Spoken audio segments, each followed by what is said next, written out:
tá? Faz a pergunta mais alta para...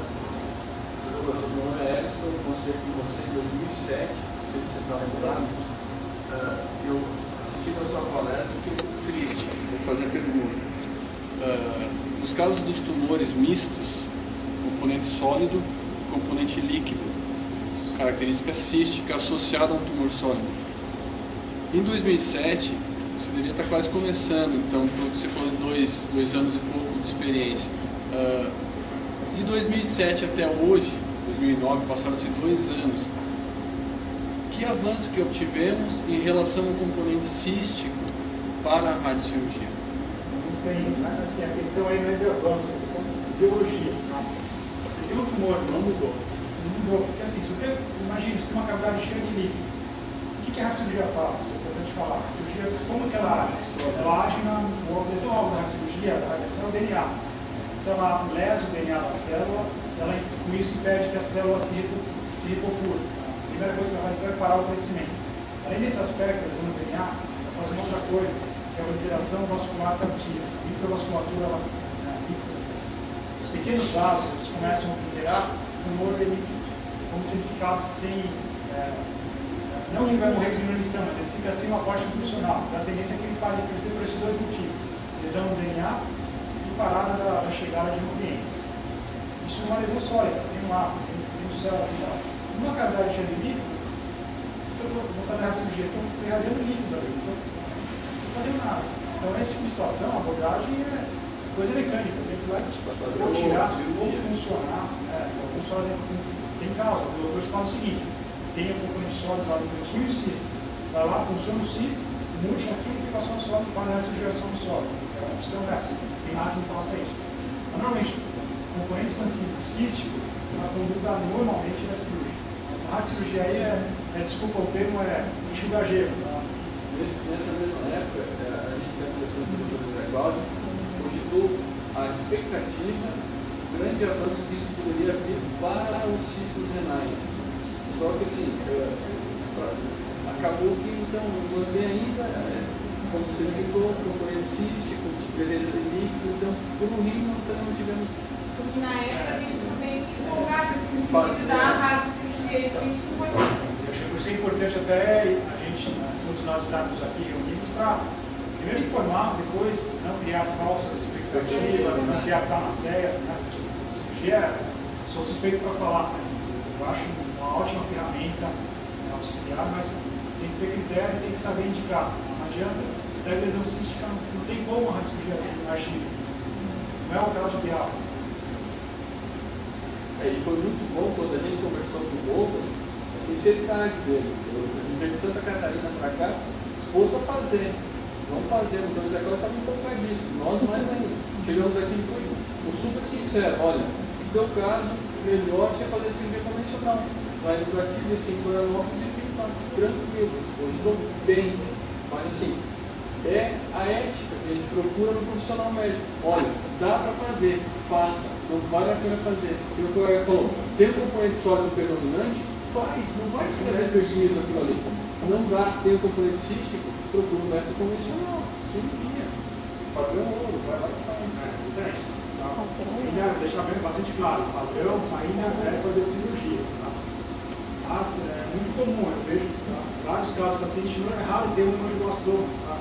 Não tem angioblastomas sincrônicos, múltiplos, pequenos. O Daniel pode falar depois, com certeza muito melhor do que eu. Para operar essa situação, não é possível operar tudo. Primeiro, até para indicar a cirurgia, tem que respeitar tudo isso. O tumor tem que estar crescendo. Então, acho que aí que a radiocirurgia é bastante interessante. Às vezes, o seu opera a lesão maior, que está dando efeito de massa, o seu opera a lesão maior e deixa aquelas pequenas que não tem conseguir abordar para aumentar a radiocirurgia. Então, isso eu acho que é importante em toda essa conversa é esse enfoque multidisciplinar. Né? O meu cirurgião conversar com o radioterapeuta, conversar com o oncologista.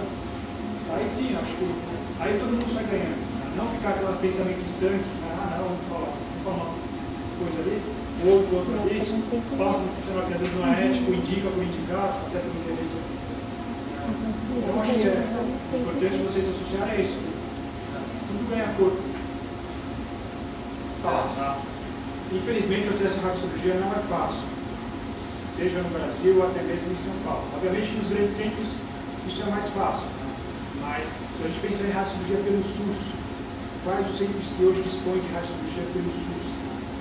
Falando de São Paulo, que é o que eu mais conheço, eles têm 2 centros, a Beneficência Portuguesa, o Hospital C. Camargo, que pouco começou a fazer. Mas mesmo assim, para fazer na C. Camargo, por exemplo, já que isso mais, o paciente tem que vir encaminhado para o Hospital do SUS. Aí que ele chega na C. Camargo, você tem que ir pelo SUS. O INCA, no Rio de Janeiro, fora desses 3 centros, eu desconheço algum lugar que faça pelo SUS. Mas aí é aquela outra técnica, né? Mas Para fazer pelo SUS. Isso estou falando do acelerador linear. Com o Gamma Knife, infelizmente, é mais restrito ainda. O Gamma Knife só tem um centro aqui em São Paulo, que infelizmente não atende pelo SUS, é só convênio. Para pacientes que têm convênio, aí acho que a rede é mais ampla. Existem diversos centros no Brasil hoje que são habilitados para radiocirurgias com acelerador linear. Rio Grande do Sul, Santa Catarina, Paraná, São Paulo, Minas, Rio de Janeiro, Bahia, já estamos para começar. Se não começar, está ali. O Pernambuco também está muito próximo de começar. O Centro-Oeste, Goiás, está pouco. Não é raro os pacientes mandarem longe de São Paulo, às vezes mandam as imagens do SEDEX, alguns até por e-mail. O e-mail é muito mais complicado. Recentemente, eu escolhi o paciente. Vocês viram, às vezes para você definir o critério, milimétrico, mas tem que medir a lesão. Então, às vezes você recebe as imagens por e-mail, não tem uma qualidade boa. Então, até para facilitar isso, pelo menos nessa abordagem inicial, eu estimulo alguns pacientes a mandar para o SEDEX. Não é raro receber as ressonâncias. Vamos lá para o SEDEX, o analista fala, acho que o seu caso é para radiocirurgia, acho que o seu caso é. Isso já é um erro, porque às vezes o paciente vira até mim, vem de longe, para olhar o exame e falar, o Douglas tem feito sistematicamente essa triagem. Isso é o primeiro O passo. CD, o filme, ele recebe esse material e avalia já pela evolução dos exames se tem indicação ou não de fazer. Se houver indicação, como é que chega até o Se houver indicação, aí realmente entra mais complicado. Porque um dos lugares do trabalho realmente não tem, infelizmente, Nossa Camargo, por exemplo, o Nossa paciente está no Camargo, sul, ele solicitou que ele tem que vir operar. aí como que funciona hoje? Esse paciente tem que vir para um hospital, da Secretaria de Saúde do Estado de São Paulo. Então, esse paciente do hospital manda aqui. Na Secretaria de Santa Catarina. Então, ele teria que passar para o médico do hospital. Não, não conseguiu. Eu acho que a gente vai ter que criar depois uma Ele rede teria qualquer coisa, se ele chegar para esse paciente já seja automaticamente encaminhado. Ele vai ficar na lista, aqui é do sul, fica complicado das crianças que o pessoal está aqui falar. Falando em termos do AC, eu acho que talvez a forma de trabalhar isso é de serviço social do hospital. Porque hoje em dia existe uma. Médicos também. Cirurgia pélvica, cirurgia abdominal. Eu acho que é muito interessante. Então, de repente, se você está no hospital, nos clínicas em Porto Alegre também vai ter um. E uma outra coisa que até de custo de passagem, eu tenho vários pacientes do SUS. Na verdade é assim. Não, mas na verdade é assim. O paciente possui um diagnóstico de dor. Precisa de um tratamento em São Paulo ou no Rio de Janeiro. Pode ser que venha de ônibus, de carro, alguma coisa assim, mas vai vir. Um grande exemplo de Todas as prefeituras são ligadas no tratamento. Então, se você está numa cidade, você é muito. Bom, meu nome é Everton, venho de Curitiba. Minha família é do interior do Paraná, Paranavaí. Em 2004 eu conheci a doença. Antes meu irmão já faleceu em 2000, com 25 anos, em 98, minha mãe também. Sem acesso a conhecimento que a gente tem hoje, infelizmente, aos tratamentos e tudo mais. Eu já tive problemas com hemangioplastia